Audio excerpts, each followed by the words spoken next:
Hello കൂട്ടുകാരെ, കാത്തിരുന്നും അടുത്തില്ലല്ലോ അല്ലേ? എല്ലാവർക്കും വികൃതിരാമന്റെ മൂന്നാമത്തെ എപ്പിസോഡിലേക്ക് സ്വാഗതം. കാട്ടുമനുഷ്യൻ അവരെയും കൊണ്ട് നേരെ ചെന്നത് സ്വന്തം പാർപ്പിടത്തിലേക്കാണ്. വിസ്താരമുള്ളൊരു സ്ഥലം. ചുറ്റും പാറക്കല്ലുകൾ നിരനിരയായി വെച്ച് ഒരു മതില് പോലെ ആക്കിയിരിക്കുന്നു. പുറത്തുനിന്ന് അവന് അകത്ത് പ്രവേശിക്കാനുള്ള പഴുതു മാത്രമുണ്ട്. വികൃതിരാമൻ ഭീതിയോടെ ചുറ്റുമൊന്ന് കണ്ണോടിച്ചു.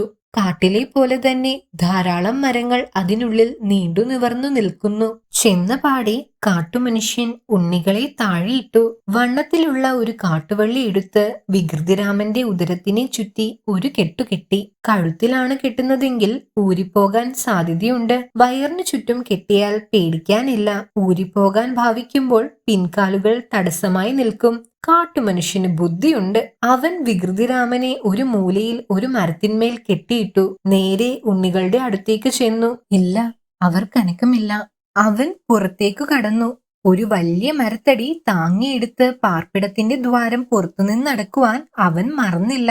വികൃതിരാമൻ തന്നെ കെട്ടിയിരിക്കുന്ന വള്ളി കടിച്ചു മുറിക്കാൻ നോക്കി. സാധിക്കുന്നില്ല. ആ കാട്ടുവള്ളിക്ക് കയറിനേക്കാൾ ബലമുണ്ട്. കാട്ടുമനുഷ്യൻ ഇപ്പോൾ വരും. വന്നയുടൻ ഉണ്ണികളെ അവൻ കൊല്ലും. പിന്നെ തന്റെ നേർക്കു വരും. അവൻ എന്തിനാണാവോ പുറത്തു പോയിരിക്കുന്നത്? വികൃതിരാമൻ രക്ഷപ്പെടാൻ ഒരു മരണ പരാക്രമം തന്നെ കാട്ടി. ഉച്ചയ്ക്ക് വയറ്റിൽ കുത്തി നിറച്ച പഴനുറുക്കെല്ലാം ആ പരിശ്രമത്തിൽ ദഹിച്ചു. വീർത്തു നിന്നിരുന്ന വയറൊന്നയഞ്ഞു. അതോടെ വയറിനു ചുറ്റുമുള്ള വള്ളിയും. വികൃതിരാമൻ ഒന്നു രണ്ട് കുട്ടിക്കരണം മറിഞ്ഞു. മുമ്പോട്ടും പിമ്പോട്ടും. വള്ളിവളയം കീഴോട്ടിറങ്ങാൻ തുടങ്ങി. അവൻ വീണ്ടും വീണ്ടും അത് ആവർത്തിച്ചു. അവൻ സ്വതന്ത്രനായി. കയ്യും കാലും ഒന്നു കുടഞ്ഞ് അവൻ നേരെ ഉണ്ണികളുടെ അടുത്തേക്ക് ചെന്നു. സമയമില്ല. കാട്ടുമനുഷ്യൻ ഇപ്പോൾ വരും. ഉണ്ണികളെ ചുമലിലേറ്റിയാലോ? രണ്ടുപേരെയും ഒന്നിച്ച് ചുമലിലേറ്റാൻ സാധ്യമല്ല. എന്നാൽ തന്നെ എന്താണ് കാര്യം? പുറത്തു കടക്കാനുള്ള പഴുതിൽ വലിയൊരു മരത്തടിയാണ്. വികൃതിരാമൻ അസ്വസ്ഥതയോടെ ചുറ്റും നോക്കി. മരക്കൊമ്പുകളിൽ കൂടി ചാടിച്ചാടി അവന് വേണമെങ്കിൽ രക്ഷപ്പെടാം. പക്ഷേ ഉണ്ണികളോ? വയ്യ, അതൊരിക്കലും വയ്യ. പെട്ടെന്ന് മതിലിന്റെ പഴുതിലെ മരത്തടി നീങ്ങുന്നത് മങ്ങിയ നിലാ വെളിച്ചത്തിൽ വികൃതിരാമൻ കണ്ടു. കാട്ടുമനുഷ്യൻ വന്നിരിക്കുന്നു. ചുമലിൽ ചത്ത മാനിനെയുമേന്തി അവൻ ഉള്ളിലേക്ക് പ്രവേശിച്ചു. ആ മാനിന്റെ വായിൽ നിന്നും ചോരത്തുള്ളികൾ ഇറ്റിറ്റു വീഴുന്നുണ്ടായിരുന്നു. വികൃതിരാമൻ തൊട്ടടുത്തുള്ള ഉയരമേറിയ ഒരു മരത്തിൽ പാഞ്ഞു കയറി. അതുകണ്ട കാട്ടുമനുഷ്യൻ അരിശത്തോടെ മാനിനെ താഴെയിട്ട് ഒരു കൊടുങ്കാറ്റ് പോലെ മരത്തിനടുത്തേക്ക് ചീറിപ്പാഞ്ഞു. ഒരമ്പെടുത്ത് ഊക്കിൽ വികൃതിരാമന്റെ നേർക്ക് തൊടുത്തുവിട്ടു. അമ്പ് ഒരു സീൽക്കാരത്തോടെ മുകളിലേക്ക് പാഞ്ഞു. പെട്ടെന്ന് വികൃതിരാമൻ അടുത്ത മരക്കൊമ്പിലേക്ക് ചാടി. കാട്ടുമനുഷ്യൻ മറ്റൊരമ്പെയ്തു. വികൃതിരാമൻ മറ്റൊരു മരക്കൊമ്പിലേക്ക് ഒരു ചാട്ടം കൊടുത്തു. കാട്ടുമനുഷ്യൻ ക്രുദ്ധനായി വീണ്ടും അമ്പെയ്യാൻ ഭാവിക്കുകയാണ്. വികൃതിരാമന് ഒരു യുക്തി തോന്നി. കവിളിലെ സഞ്ചികളിൽ അവൻ സൂക്ഷിച്ചിരുന്ന പഴംനുറുക്ക് കയ്യിലേക്ക് തുപ്പി. അത് കയ്യിലിട്ട് കുഴച്ച് 2-3 ചെറിയ ഉരുളകളാക്കി. അവയിലൊന്ന് ആ മനുഷ്യന്റെ മുഖത്തേക്കിട്ടു. അത് നേരെ ചെന്ന് വീണത് അവന്റെ ചുണ്ടിലാണ്. അവൻ അത് വായ്ക്കുള്ളിലാക്കി. വാസ്തവത്തിൽ ആ ചെറിയ ഉരുള അവന്റെ പല്ലിന്മേൽ പോലും പുരളാനുണ്ടായിരുന്നില്ല. എങ്കിലും കാട്ടുമനുഷ്യന് അത് ബഹുസ്വാദ് തോന്നി. അവൻ വാ പൊളിച്ചു. വികൃതിരാമൻ ഒരു ഉരുള കൂടി താഴേക്കിട്ടു കൊടുത്തു. കാട്ടുമനുഷ്യൻ ആർത്തിയോടെ അതും തിന്നു. വാസ്തവത്തിൽ അവനെ പാട്ടിലാക്കാൻ പറ്റുമോ എന്ന് നോക്കിയതാണ് വികൃതിരാമൻ. കാട്ടുമനുഷ്യൻ വിചാരിച്ചു അത് വികൃതിരാമൻ കയറിയിരിക്കുന്ന മരത്തിന്റെ പഴമാണെന്ന്. അവൻ ചുവട്ടിൽ നിന്നുകൊണ്ട് ആർത്തിയോടെ കൂവി ആർത്തു.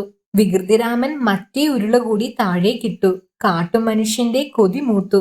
അവൻ അമ്പും വില്ലും താഴെയിട്ടു. മരത്തിൽ പാഞ്ഞു കയറി. ഏകദേശം മുകളിലെത്താറായപ്പോൾ വികൃതിരാമൻ അടുത്ത മരത്തിലേക്കു ചാടി. കൊതിമൂത്ത കാട്ടുമനുഷ്യൻ പഴം ഒത്ത മുകളിലായിരിക്കുമെന്ന് വിചാരിച്ചു. മരത്തിന്റെ തുമ്പത്തേക്ക് പാഞ്ഞു കയറി. അവന്റെ ഭാരം താങ്ങാൻ കഴിയാതെ മരത്തിന്റെ മുകൾ ഭാഗം ഒരു വശത്തേക്ക് ചാഞ്ഞു. ഒരു ഊക്കൻ ശബ്ദത്തോടുകൂടി മരം പകുതി വെച്ച് ഒടിഞ്ഞു. ഒരലർച്ചയോടുകൂടി കാട്ടുമനുഷ്യൻ താഴെ വീണു. അവൻ ഞെട്ടിപ്പിടഞ്ഞു എഴുന്നേൽക്കാൻ ശ്രമിച്ചു. എങ്ങനെ സാധിക്കാനാണ്? അവന്റെ മുതുകെല്ലും കാലും ഒടിഞ്ഞിരുന്നു. അവൻ എഴുന്നേൽക്കുന്നുണ്ടോ എന്ന് നോക്കി കുറച്ചുനേരം വികൃതിരാമൻ മരത്തിന്മേൽ തന്നെ ഇരുന്നു. എഴുന്നേൽക്കില്ലെന്ന് കണ്ടപ്പോൾ അവൻ താഴെ ഇറങ്ങി. പല്ലിറുമിക്കൊണ്ട് കാട്ടുമനുഷ്യൻ വികൃതിരാമന്റെ നേരെ നോക്കി. വികൃതിരാമൻ ഉണ്ണികളുടെ അടുത്തേക്ക് ചെന്നു. അവർ അനക്കമില്ലാതെ കിടപ്പാണ്. അവൻ ഉണ്ണികളുടെ മൂക്കു പിടിച്ച് അങ്ങോട്ടും ഇങ്ങോട്ടും ഉലച്ചു. അവർ പെട്ടെന്ന് കണ്ണു തുറന്നു. കാട്ടുമനുഷ്യൻ കലശലായ അരിശത്തോടെ ഇതെല്ലാം നോക്കി അങ്ങനെ കിടക്കുകയാണ്. വികൃതിരാമൻ ഉണ്ണികളെ പതുക്കെ എഴുന്നേൽപ്പിച്ചു. അവരെയും കൂട്ടി പുറത്തേക്ക് നടന്നു. അവർ നടന്നകലുന്നത് കണ്ട് സഹിക്കവയ്യാതെ കാട്ടുമനുഷ്യൻ ഒന്നലറി. ഉണ്ണികൾ വികൃതിരാമനെ മുറുകെ പിടിച്ചു. പുറത്തു വന്നപ്പോൾ വികൃതിരാമൻ ദീർഘമായൊന്ന് നിശ്വസിച്ചു. ആപത്തിൽ നിന്ന് രക്ഷപ്പെട്ടതോർത്ത്. പക്ഷേ സമാധാനത്തിന് അവകാശമില്ല. കാട്ടിനുള്ളിൽ തന്നെയാണ് നിൽപ്പ്. കുറുക്കന്മാർ ഓരിയിടുന്ന ശബ്ദം കാട്ടിൽ അങ്ങനെ പ്രതിധ്വനിക്കുകയാണ്. കൂമനും കുറ്റിച്ചൂലാനും ഉറക്കെ മൂളുന്നു. തിരിച്ചറിയാൻ വയ്യാത്ത മറ്റു സ്വരങ്ങളും കേൾക്കാനുണ്ട്. നീലാണ്ടനും വാസുദേവനും പരിഭ്രമിച്ച് ചുറ്റും നോക്കി. അമ്പിളിയമ്മാവൻ മാനത്തുനിന്ന് നല്ല വെളിച്ചം വിതറാൻ തുടങ്ങിയിരിക്കുന്നു. ആ വെളിച്ചത്തിൽ കാട്ടിലെ ഓരോ മരവും മറ്റെന്തോ രൂപം ധരിക്കുന്നത് പോലെ ഉണ്ണികൾക്ക് തോന്നി. അവർ വികൃതിരാമന്റെ ദേഹത്തോട് പറ്റി നിന്നു. കാട്ടിലാണ് നിൽപ്പ്. എന്തും എപ്പോഴും സംഭവിക്കാം. ഭാഗം 3 ഇവിടെ അവസാനിച്ചിരിക്കുന്നു. അടുത്ത ഭാഗവുമായി ഉടനെ വരാം. അപ്പോൾ കമന്റ് ചെയ്യാൻ മറക്കല്ലേ. Subscribe for more.